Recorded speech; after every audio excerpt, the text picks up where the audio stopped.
Our reading today is an excerpt from Discovering Black Vermont by Elise Guyette. We will know the world has changed when people can choose their own complex identities across racial distinctions and be treated as such. The story of this hill demonstrates that times and places of greater equality once existed in the antebellum period. However, they plunged back into valleys of injustice, and it was left up to another generation to start the long climb to regain what was lost. Such stories are often excluded from our grand historical narrative because they cannot be integrated easily into the American myth of steady progress towards liberty and justice for all. The Hills families expose the fiction of that traditional narrative and illustrate that striving for our democratic ideas is a grueling, complex, and never-ending task full of victories and defeats. Here ends the reading. According to the King Center, the beloved community is a term that was first coined by the early 1900s by the philosopher-theologian Josiah Royce, founder of the Fellowship of Reconciliation. Reverend Dr. Martin Luther King Jr., a member of this fellowship, popularized the term and provided it with a deeper global meaning. It is a vision that all people can share in the abundance of the earth. Poverty, hunger, and homelessness will not be tolerated because we, with all of our human decency, will not allow it. And racism and all forms of discrimination, bigotry, and prejudice will be replaced by an all-inclusive spirit of love and humanity. Sounds good, right? A dream, a vision that became a cause and a movement. A community that we as Unitarian Universalists work toward building, the beloved community.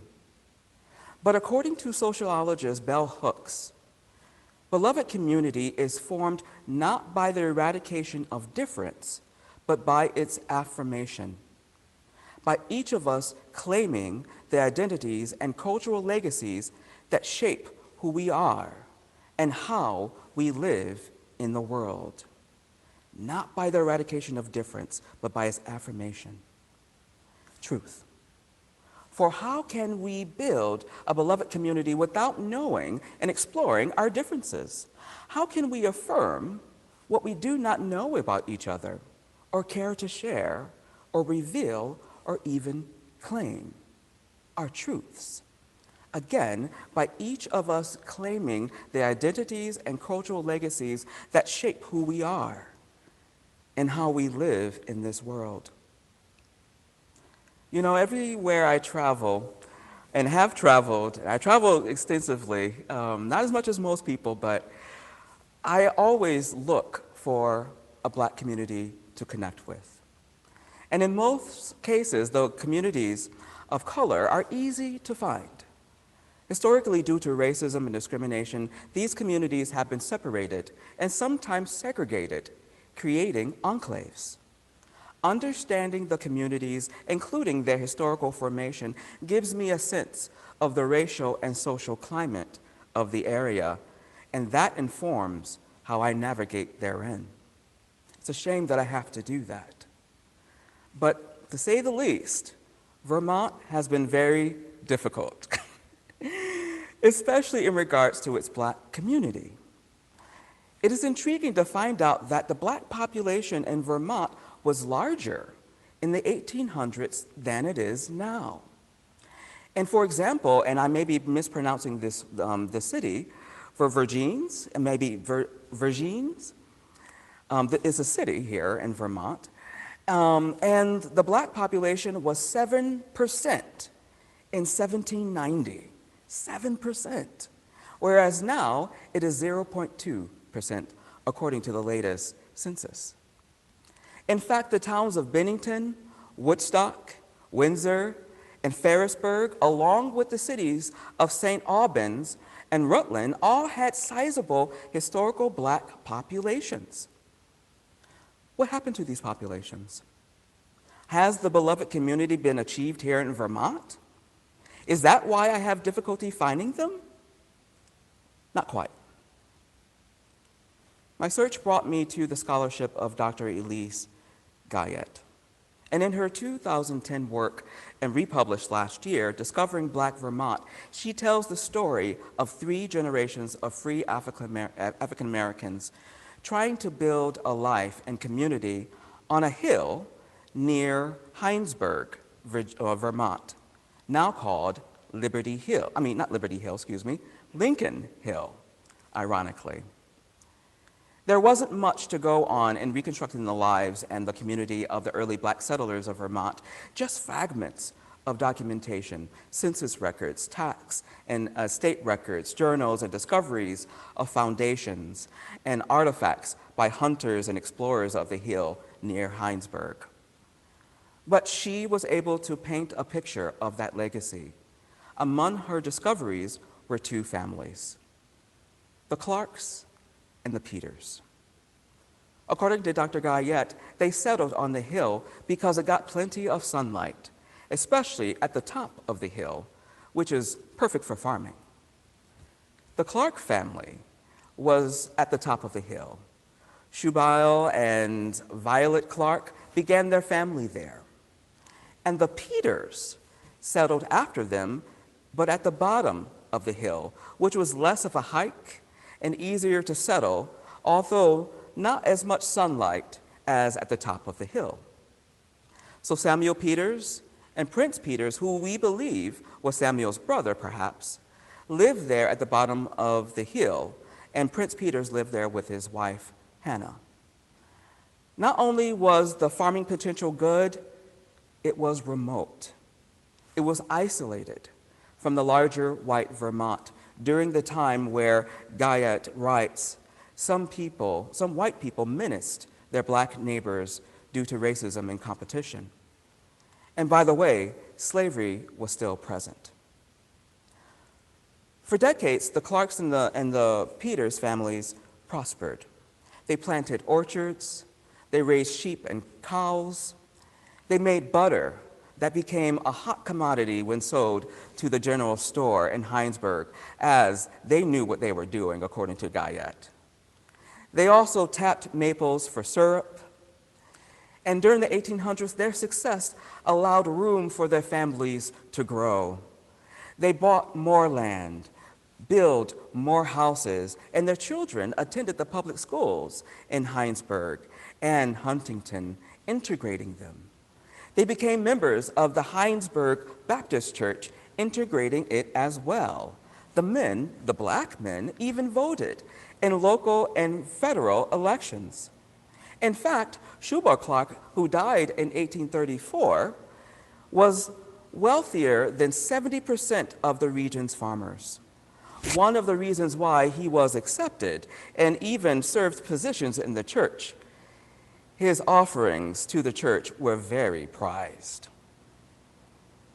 They survived through discrimination and prejudice, as whites and Blacks on both sides of the color line had to cross it in order to survive and thrive around the hill. They realized our 7th principle, the interconnected web of existence that we and all that is within the earth are a part of.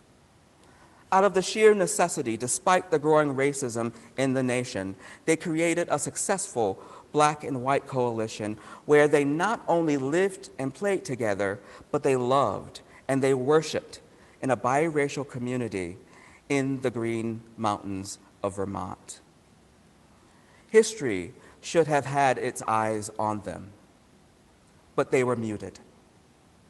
You see, the success of the Clark and Peters family did not last as farming became more industrialized, and wealthier farmers expanded their claims and made it harder for these Black families on the hill to compete. This illustrates the great dangers of both individualism and oppression. Loans and mortgages by the time of the Civil War were difficult to acquire for Black Vermonters due to racism. White lenders had stopped loaning money to Black people as part of a larger backlash to the growing class of free Black people nationally. The Peters and Clarks could no longer compete, and they were essentially redlined. They stopped farming. The Clarks, who were at the top of the hill, sold their land and moved elsewhere in Vermont. Some moved to Ohio, some moved to South Carolina even. But the Peters stayed at the bottom of the hill. No longer farmers, they worked as servants and laborers for their white neighbors. Clearly, our first principle was not realized in that region, the inherent worth and dignity of all people. The experiences with racism and white supremacy trumped that principle. For Dr. Guyette wrote, "What accounts for the muteness of these people of color in Vermont? One answer stems from the fact that there were intermarriage between the blacks and whites on the Hill, and the highly racialized climate of early America even one trace of Black blood would necessarily make one Black, at least in the eyes of whites. Such a heritage could turn one into a permanent stranger whose very existence could be ignored. That old one-drop rule. It created legal segregation in the South and perpetuated white supremacy across the nation. Blackness became synonymous with servitude, dependency, weakness, unintelligence, not worthy of citizenship, not worth much, and definitely not dignified. Whiteness became viewed as free, civilized, virile, autonomous, powerful, worthy of citizenship, and makers of history. Just one drop of Black blood tainted your blood. Just one drop. She goes on to say that as a result, some African-descended people who could assert their white identity and all that it implied often hid their lineage from the following generations until all recollections of their ancestry, and I add their Blackness, had vanished. Guarding this family secret became a necessity in order to sustain economic, social, and political advantages. For those who remained, their identity and cultural legacy was erased in order to assimilate into the larger white Vermont community, thereby erasing their Black past and Black legacy. This is not how a beloved community is formed. Again, beloved community is formed not by the eradication of difference, but by its affirmation. In fact, locally, Lincoln Hill goes by another name, Nigger Hill.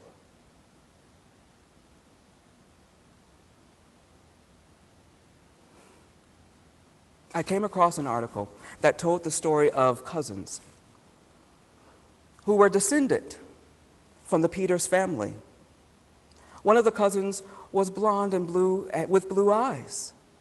When it was discovered that her maternal ancestry came from Inward Hill, after generations of hiding their legacy, they were shamed by a lot of their family members and omitted from family functions. This was not a long time ago, everyone.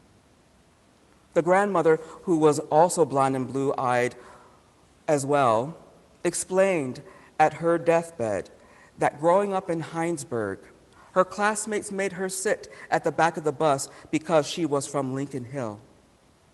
One of the cousins said that her father, when the truth came out, said to her, "You know, Had I known your mother had African American blood in her, I never would have married her, and I would not have had kids. Racism in the area still lingers today. And this is detrimental and counteracts the building of a beloved community. Nevertheless, the cousins wanted to celebrate the early settlers. But even the historical marker has suffered from racism as it has been defaced and thrown in the Clark family cemetery at the top of the hill in the past 10 years. It was replaced, but this history is not even taught in the local schools. If only the inherent worth and dignity of all people was truly realized. We must live this principle in order to build the beloved community, a community in which all people can share in the abundance of the earth and protect it for love's sake. A community where poverty, hunger, and homelessness is not tolerated because we will not allow it.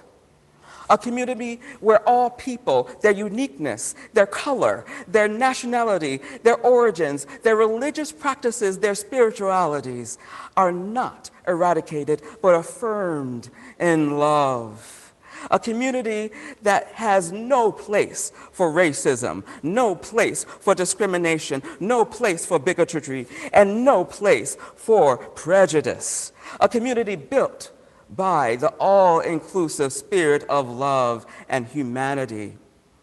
Maybe there are descendants of the Clarks and Peters from the Hill among us right now, whose ancestry is shaded in secrecy and shame due to white supremacy in Vermont. May you find and claim your identities and its beautiful cultural legacy. May we hold ourselves accountable for our racist past, present, and eradicate racism for our future. Through the lives and the experiences of the Black families on the top and the bottom of Lincoln Hill, it is clear that building a beloved community is urgent in order to prevent the eradication of difference. May we strive to know, claim, and own the identities and cultural legacies that shape who we are and how we live in the world. Today, I am proud to claim the identity of a survivor. I am proud to claim the identity of determination. I am proud to claim the legacy of resistance. It continues to shape who I am and how I live in this world. What identities and cultural legacies will you claim today?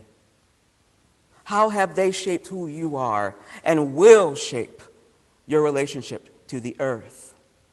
As we move to build this beloved community, it is my dream for this nation, for this world, that we succeed in building a beloved community in my lifetime. I want to see it. I want to feel it. I want to bask in its glory. Can I get a witness? And I want to walk in a grocery store and not have people look away as though I don't exist if they do not see me. I want you to see me. I want you to see my color. I want you to affirm me as I will affirm you, because I am not ashamed of who I am. We hold these truths to be self-evident, that all people were created equal. We are all precious, we are all beautiful, and we are all loved. So let the power of love help us to build the beloved community, and let us all live to see the day in body or in spirit. May it be so. Blessed be, Ashe, and amen.